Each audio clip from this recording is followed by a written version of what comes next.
guys, welcome back. Nah, di video kali ini aku bakalan membahas masalah sosial di dalam masyarakat yang saat ini sedang kita alami.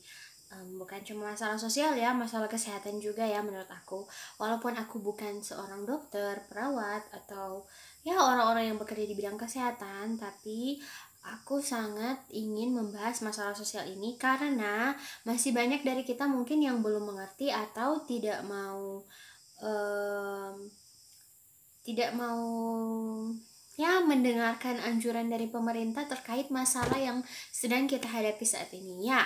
Tanpa berlama-lama lagi, sebelum kita masuk ke videonya, jangan lupa kalian yang belum subscribe dulu channel ini karena subscribe is free. So, buat kalian yang belum subscribe, tolong subscribe channel ini, kemudian tekan juga bel notifikasinya supaya kalian bisa tahu ketika aku upload video baru. Oke, kita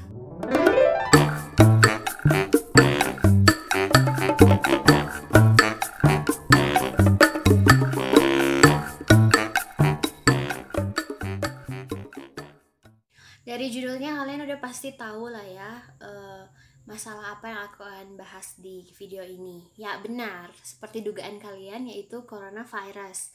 Karena kenapa aku pengen banget membahas masalah ini, karena yang aku lihat banyak sekali masyarakat khususnya di negara plus 62 ini, Indonesia ini, yang masih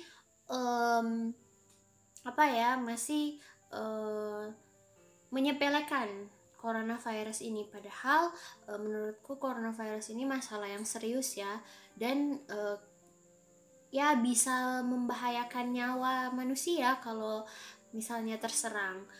Nah, ada di sini aku udah buat 5 pertanyaan mendasar yang jawabannya bisa menjadi pengetahuan kita. Setidaknya pengetahuan ini akan cukup untuk melindungi diri kita dari virus corona ini dan melindungi diri kita juga dari hoax-hoax yang banyak sekali bermunculan akhir-akhir ini terkait virus corona. Jadi teman-teman, dalam masa-masa seperti ini tolong carilah informasi di tempat yang tepat, researchlah informasi di media-media terpercaya, atau untuk kabar atau berita atau perkembangan yang benar-benar real, benar-benar sesuai dengan fakta, dengarlah pada juru bicara satuan khusus yang dibentuk buat nanganin virus corona ini. Biasanya di berita-berita ada tuh bapak yang sering ngomong. Nah, dia tuh kalau dia informasinya pasti benar, pasti akurat. Selain itu kalian juga bisa cari beritanya di situs-situs resmi yang disediakan pemerintah untuk masyarakat kalau pengen melihat perkembangan virus corona. Guys, kalau suaraku sedikit nggak kedengaran, maaf ya, soalnya di sini lagi hujan. Nah, kita masuk aja pada pertanyaan yang pertama yang mungkin masih banyak orang yang belum tahu, yaitu apakah virus corona itu. Jadi, coronavirus atau virus corona itu merupakan keluarga besar virus yang dapat menyebabkan penyakit pada manusia dan juga hewan. Pada manusia biasanya menyebabkan infeksi pada saluran pernapasan, baik itu infeksi ringan maupun infeksi yang akut. Nah, dari situ kita bisa tahu kan, oh ternyata coronavirus itu golongan dari keluarga virus-virusan yang bisa menyerang manusia dan juga bisa menyerang hewan. Nah, pertanyaan yang kedua, kenapa sih coronavirus itu sering disebut juga COVID-19? Kebanyakan kan kalau kita nonton berita, kalau baca juga di situs-situs resmi, kok nggak disebut coronavirus atau virus corona? Seringnya disebut COVID-19.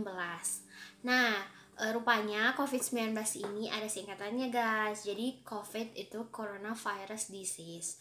19 itu tahun kemunculannya 2019.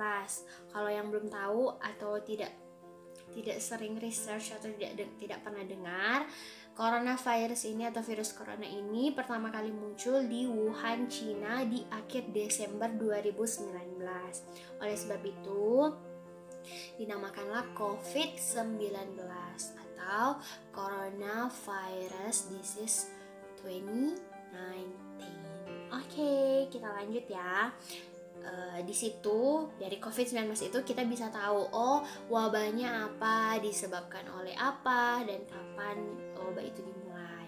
Dan kita berharap wabah ini bisa segera berakhir, supaya kita boleh beraktivitas lagi secara normal, semua orang bisa menuntut ilmu lagi di tempat yang seharusnya, nggak di rumah-rumah aja, semua orang bisa bekerja dengan baik, bisa menafkahi keluarga-keluarga masing-masing, dan tentunya kita berharap dunia kembali normal dan dunia kembali stabil. Itu harapan semua orang. Oke, kita lanjut ke pertanyaan ketiga. Nah, di sini pertanyaan ketiganya, apa saja sih gejala yang ditimbulkan oleh coronavirus pada manusia?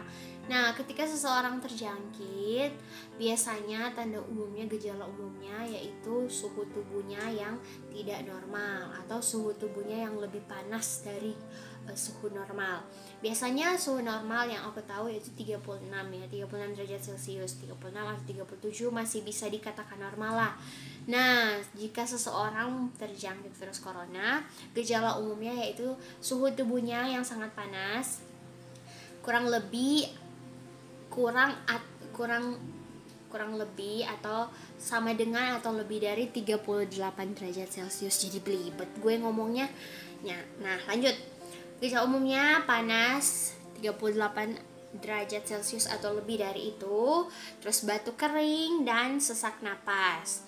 Namun pada saat ini yang kita lihat juga di berita-berita, ada beberapa kasus atau beberapa orang di mana orang tersebut udah terjangkit atau memiliki kontak erat dengan orang yang sudah terjangkit tetapi dia tidak mempunyai gejala apapun, nggak panas, nggak batuk, nggak sesak napas. Nah, untuk orang-orang yang seperti ini akan dilakukan tes lebih lanjut lagi untuk mengetahui apakah dia memang sudah positif corona atau tidak. Oleh sebab itu kita juga harus lebih berhati-hati lagi. Nah, pertanyaan yang keempat, bagaimana manusia bisa terinfeksi virus corona? Nah, untuk bagaimana caranya ini masih simpang siur ya guys. Ada katanya yang ngomong dari udara lah, dari sinilah, dari situlah. Nah guys, satu hal yang aku bisa jamin sama kalian yang aku ketahui dan aku sudah research dari tempat yang terpercaya, yaitu kita akan terjangkit virus corona ini atau coronavirus ini ketika kita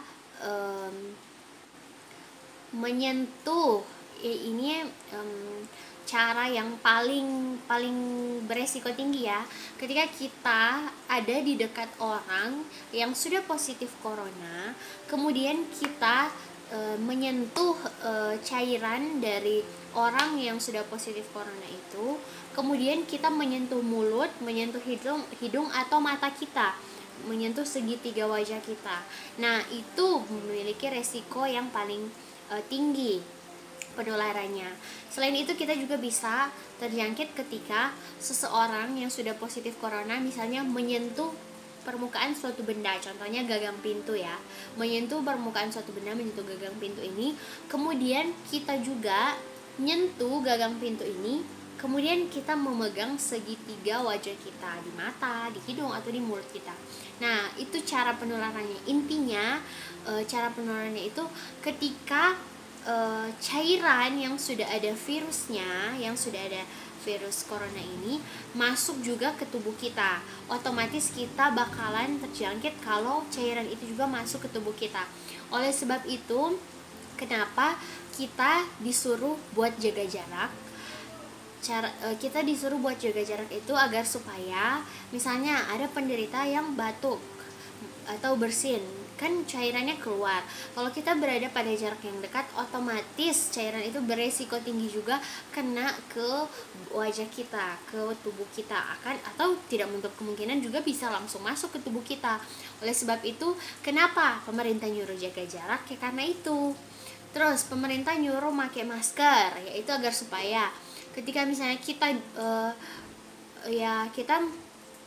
harus atau diharuskan buat pergi ke tempat umum. Kita menggunakan masker agar supaya kalaupun ada cairan yang mau masuk ke tubuh kita itu terhalangi dulu oleh masker, atau kita tidak menghirup cairan-cairan yang ada virusnya. Nah, itu yang pertama kan terjawab kenapa kita harus jaga jarak. Terus kedua terjawab kenapa kita harus pakai masker. Nah, yang ketiga, kenapa kita harus diam di rumah aja? Ya, karena yang tadi itu tidak menutup kemungkinan ada orang yang terinfeksi dan memegang permukaan suatu benda, entah itu meja, gagang pintu, atau apa saja yang dapat kita temui, permukaan benda apa saja yang dapat kita temui di tempat umum. Untuk mencegah itu terjadi, kita disuruh diam di rumah aja. Jadi guys, anjuran-anjuran dari pemerintah itu bukan untuk kebaikan pemerintah saja, tapi untuk kebaikan kita sendiri. Oleh sebab itu, marilah kita bekerja sama untuk memutus mata rantai penyebaran virus corona ini. Mungkin dari kita ya ada yang pasti ngomong kan, ya kalau yang punya gaji bulanan mah enak-enak aja, di rumah aja gaji masih masuk. Tapi gimana yang gajinya harian? Teman-teman, tolong jangan berpikir seperti itu. Memang ada benarnya seperti itu. Tidak apa-apa kalau kalian masih harus bekerja, tapi kalaupun kalian harus banget, baru kalian keluar rumah, baru kalian kerja lagi. Tapi jangan langsung keluar begitu aja. Kalian harus memakai pelindung diri. Bukan berarti kalian harus pakai APD juga ya. Setidaknya kalau kalian mau bekerja dan kalian diharuskan buat bekerja di luar rumah, kalian pakai masker. Pakailah tangan atau baju atau jaket yang tangannya atau lengannya panjang supaya kulit kalian tertutupi. Pakai celana panjang, pakai sepatu biar tubuh kalian tertutup.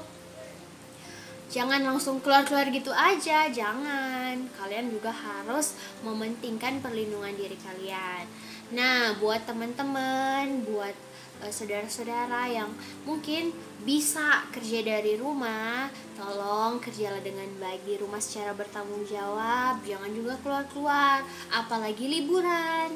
Tapi untungnya sekarang penerbangan udah ditutup, jadi katanya yang aku baca di berita udah ditutup. Jadi puji Tuhan, semoga kita semua memang benar-benar tinggal di rumah aja. Kita hargain para medis yang di rumah sakit berjuang untuk mengobati orang-orang yang sakit. Jangan nambah-nambahin jumlah orang yang positif agar supaya pandemi ini cepat berakhir. Kita juga doakan bersama supaya bumi ini cepat sehat kembali. Oke, kita lanjut. Pertanyaan yang kelima, bagaimana cara mencegah penularan virus corona? Nah, yang pertama seperti aku bilang tadi, diam di rumah aja. Udah dikasih kesempatan diam di rumah aja, bersyukur, manfaatin dengan baik, kerja dengan baik, bertanggung jawab dari rumah aja. Nah, yang kedua, menjaga kesehatan tubuh, menjaga imunitas tubuh, dan menjaga kebersihan tubuh. Kalau imun kalian bagus, kalian sehat, kalian bersih, dijamin virus corona bakalan lari dari kalian. Oke, yang ketiga, kalaupun kalian ada di tempat umum terus kalian merasa batuk atau mau bersin, jangan langsung haci atau Jangan juga kalau mau batuk atau bersin itu pakai tangan begini. Tapi kalian menggunakan ini. Jadi begini. Oke, yang ketiga, pokoknya yang tadi ya, diam di rumah aja, jangan bepergian ke tempat-tempat umum kalau emang nggak perlu, jaga kesehatan tubuh. Terus kalau kalian lagi di fasilitas umum, jangan suka megang-megang mata, megang-megang hidung, megang-megang mulut. Kalau kalian lagi di fasilitas umum, hindari melakukan hal-hal tersebut. Terus yang terakhir, cucilah tangan kalian dengan baik, dengan bersih selama 1 menit. Nah, aku ajarin ya, kalau kalian cuci tangan, kalian basahin tangan kalian kan. Gak ada keran sih di sini, jadi nggak bisa dipraktekin pakai air. Kalian cuci tangan kalian, basahin pakai air. Kalian begini, taruh sabun, pakai sabun antiseptik. Kalian bersihin seperti ini. Kemudian lakukan ini seperti ini. Terus dibalik lagi. Terus diputar punggung tangannya begini lagi sebelahnya lagi. Terus sekarang jempolnya kalian beginiin, terus diputar-putar sebelahnya lagi. Baru untuk kuku dan ujung-ujung jari kalian putar seperti ini. Kalian beginiin lagi, terus kalian bilas pakai air. Mudahnya kalian kalau mau ngitung udah semenit apa belum, kalian tahu kan lagu pada hari Minggu ku turut ayah ke kota. Kalian sambil cuci tangan sambil nyanyiin itu biar kalian bisa ngukur udah semenit apa belum. Ketika lagunya habis, kalian juga tangannya udah selesai dicuci. Itu bisa jadi pengukur buat kalian cuci tangan. Nah, tapi kebiasaan mencuci tangan yang baik dan benar ini jangan cuma kalian praktekin pas ada corona aja ya. Usahakan walaupun corona sudah tidak ada, kalian tetap menjalankan kebiasaan mencuci tangan dengan baik dan benar. Oke guys, ini dia 5 pertanyaan mendasar yang jawabannya bisa menjadi ilmu pengetahuan mendasar buat kita menjaga diri kita untuk terhindar dari virus corona. Mari kita bersama-sama bersatu melawan corona dengan diam di rumah aja dan tetap menjaga kebersihan dan kesehatan serta imunitas tubuh kalian agar tetap baik. Dan jangan lupa untuk berdoa kepada Tuhan yang Maha Kuasa agar supaya bumi ini cepat sehat sehingga kita bisa lagi beraktivitas kembali dengan baik. Oke guys, sekian dulu video dari aku. Semoga ini bermanfaat. Terima kasih sudah menonton. God bless you.